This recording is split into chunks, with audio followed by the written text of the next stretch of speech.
I did pay somebody to install these, but you can see that they're not installed. So,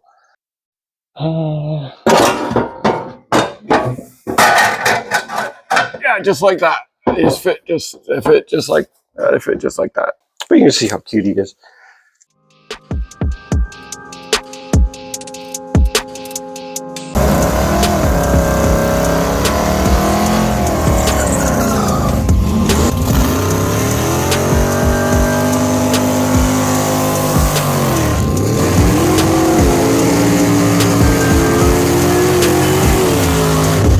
Hello. Well, welcome back to Windy Hollow Garage. So today we are back on the Dart. You remember when we put the fuel lines in? Well, I didn't really like those. I didn't like the way they really turned out. I have bigger plans for this car, so I'm going to go ahead and put an electric fuel pump on it and mount a fuel cell in it. And so the first step was to get the old gas tank out. Now, the gauge showed that it was a quarter tank. Apparently, that was highly not accurate because I just spilled at least, I don't know. Well, I filled up 2 5-gallon jugs out of it and spilled the rest of it on me. So I don't know if you really wish you guys could smell this with me. It's kind of a nice 93 aroma. But anyway, so we got the gas tank out. It was kind of a bear to wrestle out of there, to be honest. And so I got rid of the fuel, I think it was the Right Stuff fuel line that I put in the car. I just didn't like it, and we've got bigger plans. So the next thing we're going to work on today is frame ties. So I needed to get the fuel tank out and fuel lines out so that I can start the upgrades here. And the first thing, the fuel line ran right along. So the fuel line, the Right Stuff fuel line, ran like right along this line where my frame tie is going to go. Sorry, I look like I'm 15 today. I shaved yesterday, and so I look like a little kid.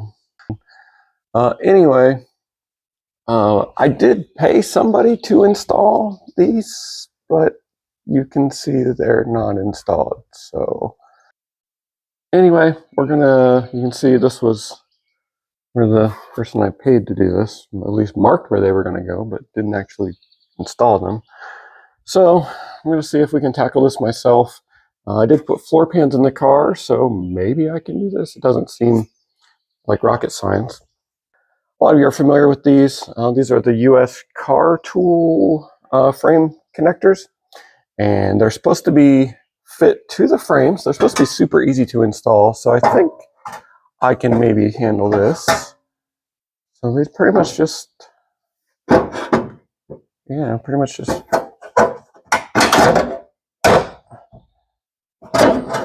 much just fit like that, and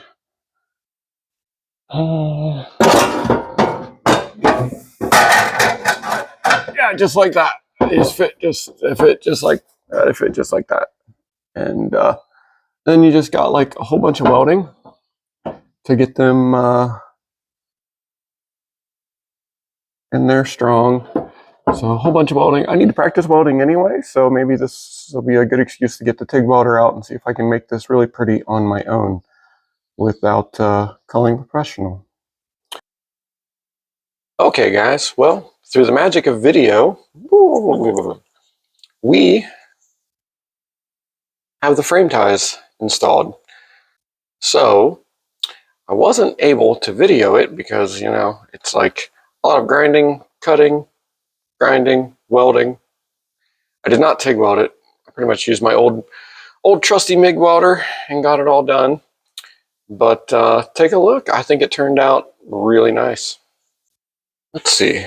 So you can see, got the frame tie all installed there. Got the fuel line back on. You can see it fit to the floor pan really well. I guess up here is probably a better place to look at it. So it was a lot of welding, a lot of grinding. They fit pretty well, but you if you remember, I did change the floor pan in this. So I think maybe the replacement floor pan might have been just a little bit different in a couple spots. So there were a few spots I had to grind and then fill in with weld, I guess, in other spots where it didn't quite touch. But yeah, it's pretty simple. You just get these in place, get a jack them up, hold them real close to the frame, and a lot of welding. I think it took me, remember, I'm not very fast, but it took me, I think, 2 weekends. I think it took 1 weekend per side to grind, cut, and weld. And I think I also went through 2 bottles of welding gas. So it's a lot of welding. But you can see they turned out super nice. They were split right here. So this is where you fit them in there and then put them back together. So I got that in there pretty good. It's pretty flush. I used an angle finder to make sure that they were on the same angle as the rest of the chassis. And yeah, it turned out pretty good. And then I painted them with the old trusty Rust-Oleum satin black. Let's see if we come to this side.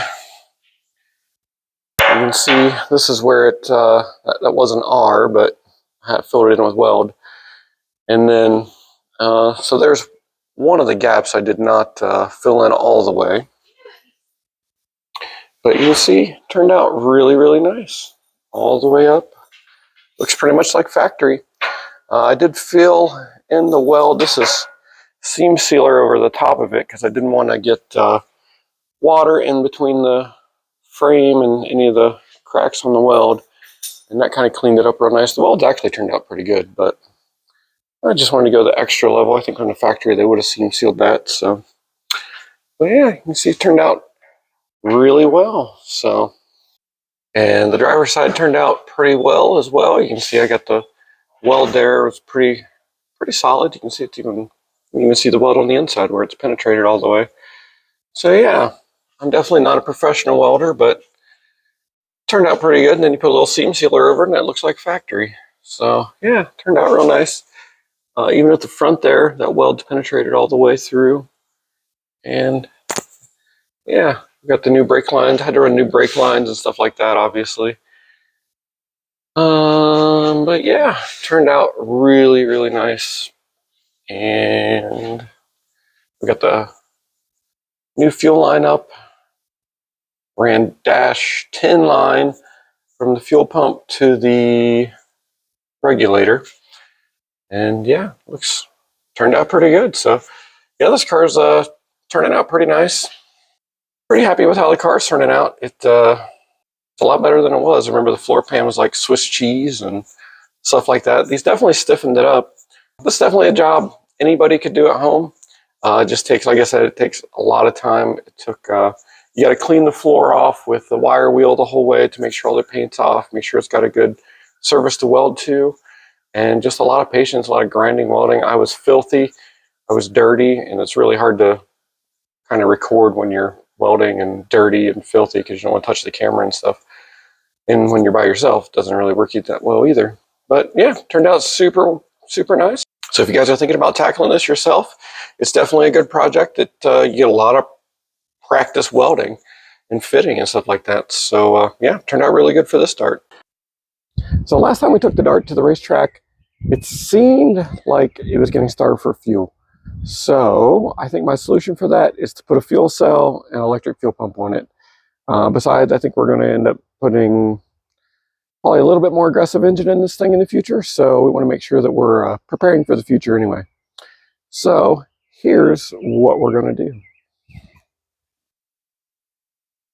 All right, so I've got my new aluminum fuel cell, and I've got a MagnaFuel 300, and we're going to go ahead and mount it up similar to how it sits in Betty White. We're going to use these aluminum channels here. So can you guess how much aluminum like this costs nowadays? Like, I don't know when aluminum became the new gold, but we got 3 pieces of this at the hardware store, and I'm pretty sure it was right at $100. So what? Anyway, I think that's more than the fuel cell cost. I don't know if the fuel cell was $100. I don't remember. But anyway, so we got, like we showed earlier, we got the gas tank pulled out of this thing. But next we're going to go ahead and pull out the filler neck. So let's go ahead. And these come out pretty easy in these old Mopars. Are just 5 screws here. And then 4 screws here. So let's try and get these out.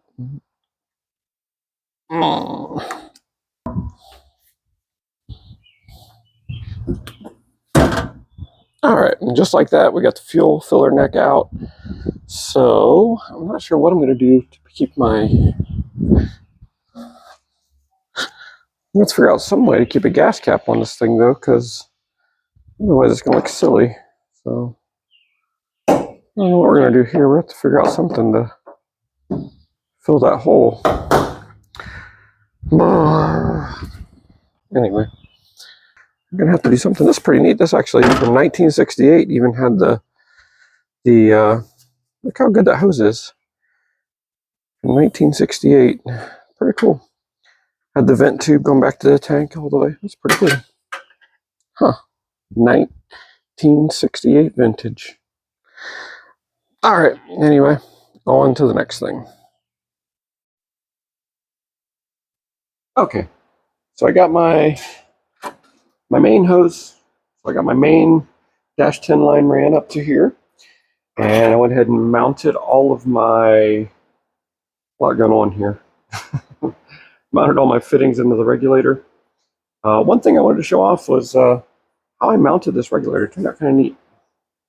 So I actually used the existing hole in the body and then just used a piece of angle aluminum from the fuel cell mounting.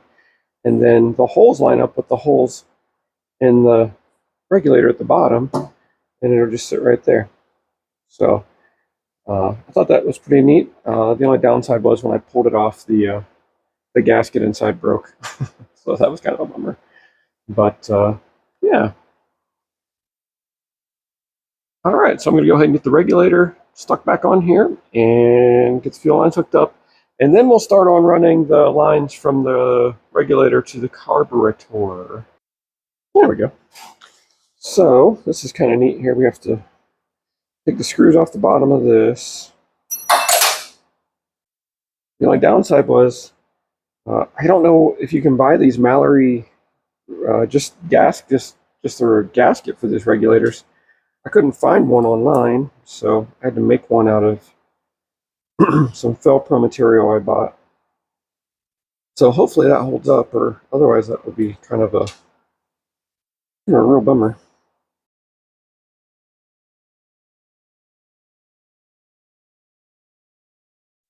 All right, like that. So it's kind of neat.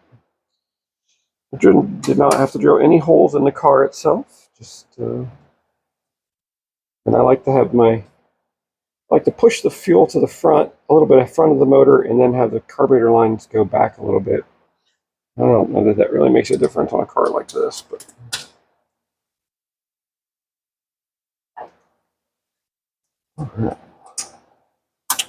All right, so I'm going to finish buttoning this up, and then we'll move on to carburetor lines. All right, so we've got the fuel lines run to the carburetor, so check this out. This turned out really nice. So we've got our -10 line coming up to the regulator, and now we've got -8 going all the way to the carburetor. And that turned out super nice. Let's see. So this is what we replaced. This was the one. This actually came. This piece here has actually been repurposed off the Roadster. It's probably, oh my goodness, I've had it at least 10, 20 years. 10 years, I guess. So yeah, this piece here got repurposed off the Roadster and worked really good for this application. And but it was just a -6 line going down to a mechanical pump. So we are getting rid of this. And we have upgraded to big old -8 lines. I mean, if you're running new fuel lines, it doesn't really cost that much more to just go with the -10 main line and then -8 feeder lines. It's really not that much of a difference. So this should be more than enough fuel system there to feed. I think the MagnaFuel is good to feed all like I think like 1,000 horsepower, if I'm not mistaken. But so that should be more horsepower than this car will ever see. I think this motor might make 400 on a good day downhill both ways. So that's all for today. Okay, guys. So we also got the trunk all wrapped up here. So we got the fuel cell mounted, we got the fuel pump mounted, got the battery mounted, cutoff switch, and we even got a weight box mounted back here. So let me show you how all that turned out. It turned out really nice. So you can see we got the fuel cell all mounted and plumbed. These are -8. So I think these are -8 lines that work for the vent. We got an aluminum fuel cell. I did upgrade to a screw-on cap off of eBay. These make it really nice, so you're not fighting with the plastic one. We got the MagnaFuel 300. It's got the built-in filter. You can see we ran the fuel line up and around, and then turned out super clean. These holes were a little tricky to drill to make sure they were lined up just perfect for the fuel lines. And then, so we got the weight box in here. So this lets us add a little bit of extra weight if we're having trouble with traction or just trying to run the NSS index. And then I use the super secret weight stash down here. So down here, I was able to mount some weight using the old spare tire. So I got 30 pounds in the back under the fuel cell using the spare tire mount. So that turned out really nice, and it's pretty solid. You can shake the whole car by it. You'll see if you just, let me see here. If we shake the car, you see it doesn't move at all. So it's super solid. It's a 1/2-inch bolt down there. And then the battery, this is just an eBay battery mount. And yeah, got the cutoff switch. The only thing with the cutoff switch is the way it's mounted, it does end up being a pull off instead of a push off, but I don't think that really matters. But yeah, turned out really nice. Got the cutoff switch all nice and tucked in there. Everything turned out super clean back here. So hopefully this will all work. So hopefully all this works out. I pretty much copied what was on Betty White almost exactly, pretty much, because I know that car works really well. So why reinvent the wheel? I just tried to copy it. Just used angle iron. I actually made these aluminum straps. And yeah, so it turned out super nice.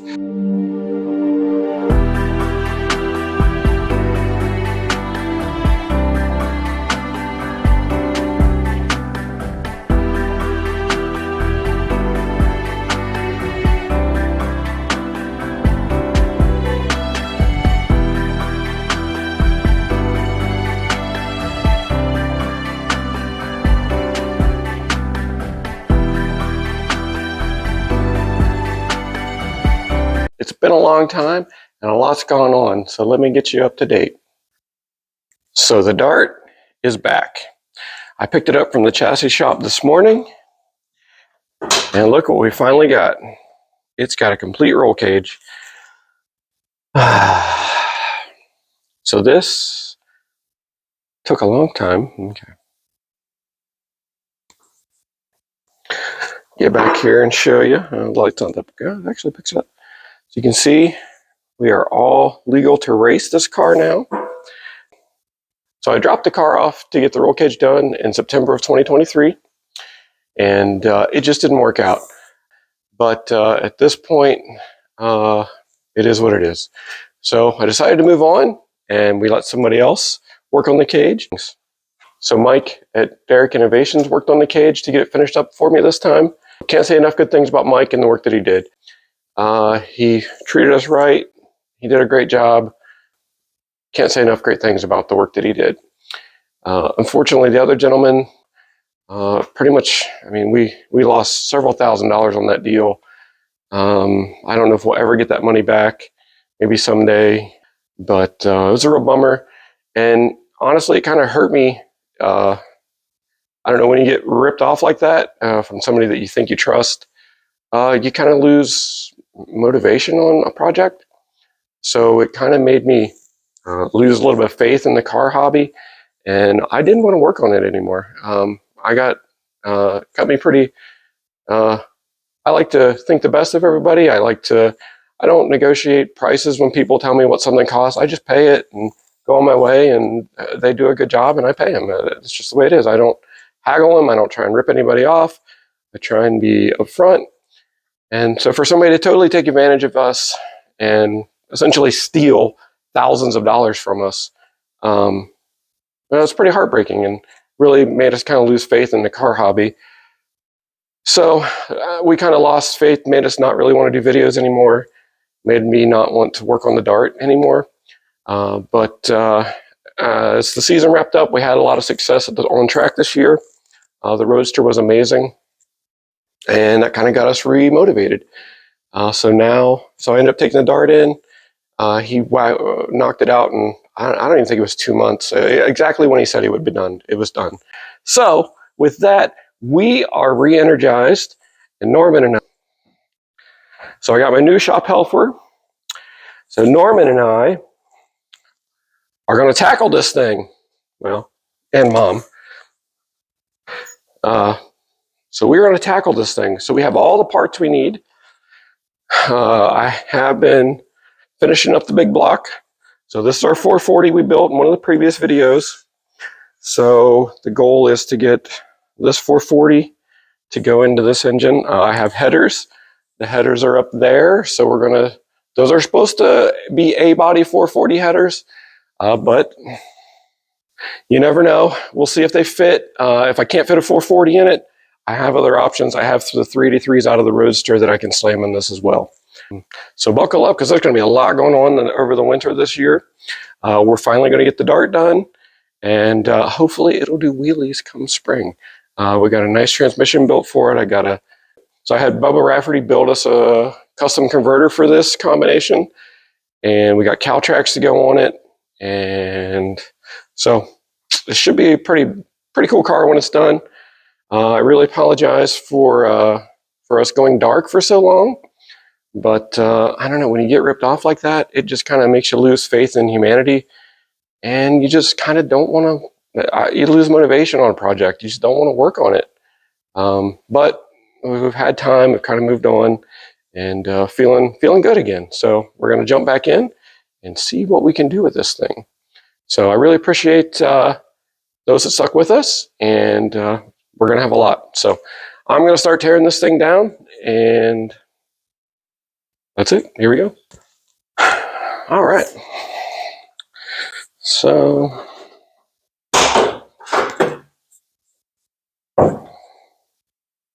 I got the radiator draining out, so we're going to go ahead and pull the radiator, and we'll go on from there. The 340 in this car still runs perfect, so I don't know, maybe we can, I don't know, I haven't decided if I'm going to sell the 340, which, I don't know if you know, I'm not really big on selling stuff. It's kind of a personal problem. So I don't know. I don't know if I'll sell this or find something else to put it in. I don't know, we'll see. This engine still runs great. I drove it in here. It was embarrassing when I went to pick it up because I flooded it out, like first time I've ever started a car, you know. I flooded out, so we had to push it on the trailer at Mike. So sorry, Mike and Mark, for making you guys help me push this thing. I'm going to tell you, having a puppy, it's pretty much like having a toddler around. You cannot leave him alone for 1 second. He is full time.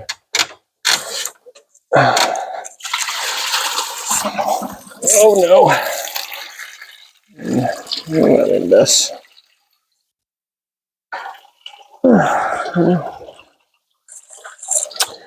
Stay back, Norman. Please don't drink the antifreeze. Alright. Alright, we made a huge mess with that, so it's a good start. You can see, stay away from the antifreeze. You can see he is constantly supervising me. Nope. See, he smells it. He's like, oh, antifreeze. Okay, so we're going to have to hook him up so he doesn't get into the antifreeze. But you can see how cute he is. So we've had him for a couple months now. He is 5 months old. Mr. Norman to help make videos so we can document his growth. Okay, so just like that, we got the radiator out of here. Okay, so next is going to be the power steering pump, because we don't need that where we're going. I've got all the stuff to convert this to manual steering. So we should have some more updates coming a little bit faster for the Dart. Sorry we've been so long in between videos. But yeah, the Dart's really coming along. And you're really going to want to see what comes next for the Dart, because it's got some big changes coming. And she's going to be pretty rowdy by the time we're done. So stay tuned. Thanks for watching, and we'll catch you in the next one.